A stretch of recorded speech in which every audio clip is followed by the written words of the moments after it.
Campaign করলেন, আপনি গণভোট হ্যাঁ পাইলে কি আসলে করতে হবে এখানকার, তার মধ্যে আপনি তো নিশ্চয়ই সম্মতি দিয়ে এসছেন।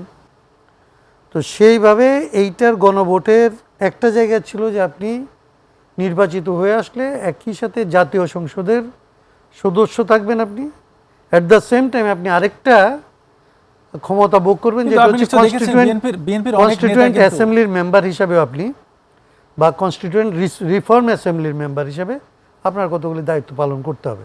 আপনি ওই দিন শপথই নিলেন না। কথা ছিল যে আপনি জাতীয় সংসদের শপথ নেবেন এবং এরপরে আপনি একইভাবে ছিল। জি, সেইটাই আপনার অঙ্গীকার ছিল। আমি যৌক্তিকতার ব্যাপারটা আলাদা, এটাতে আপনি অঙ্গীকারাবদ্ধ ছিলেন। কিন্তু বিএনপির অনেক নেতাই তো আমরা বলতে শুনেছি যে তারা বলেছে এটা নির্বাচনী কৌশল ছিল, হ্যাঁ ভোটের পক্ষে প্রচারণা চালানো। এইটা যদি প্রতারণা যদি কৌশল হয়, তাহলে তার কৌশল এবং প্রতারণা দুইটা আলাদা শব্দ থাকবে না।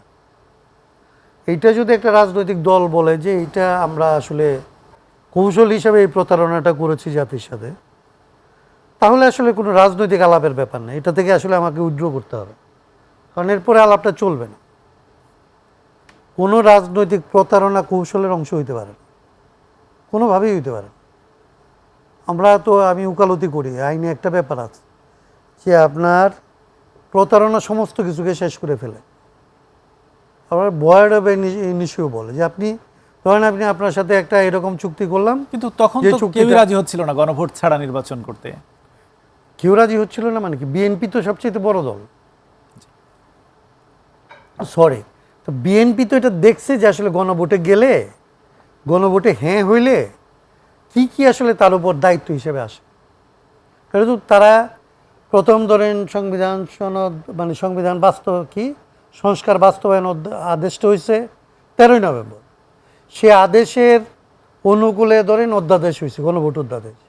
তো পুরোটার মধ্যেই তো গণভোট অধ্যাদেশের মধ্যে আপনার কি আপনার করতে হবে, কি এগ্রিমেন্ট আছে, সমস্ত কিছুই তো দেওয়া আছে। শপথ কী নেবেন তফসিলে সেটা বলা আছে।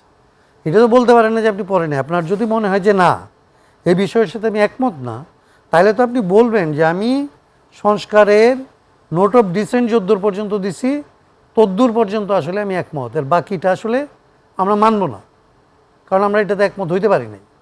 সে আলোচনাটা আপনি করেন নাই কেন?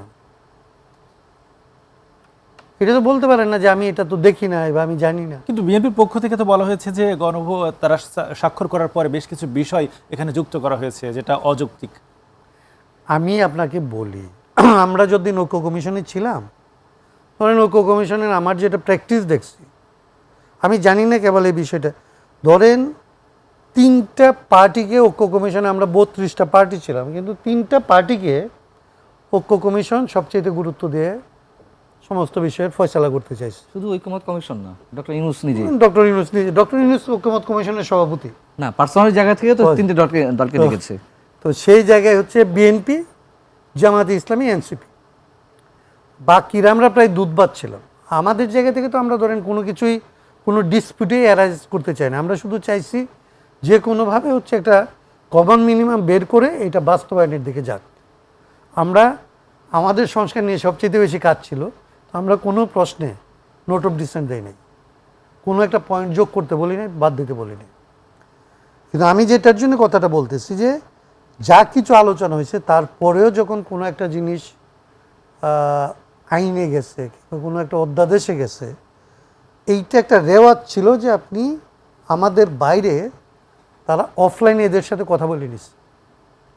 এবং আমি এটা বিশ্বাস করি না যে বিএনপির সাথে আলাপ ছাড়া গণভোট অধ্যাদেশটা এই ফর্মে এসেছিল, এবং বিএনপির সাথে আলাপ না করে এটা যদি আসতো তাইলে ওই সময় এটার প্রতিবাদ হইত।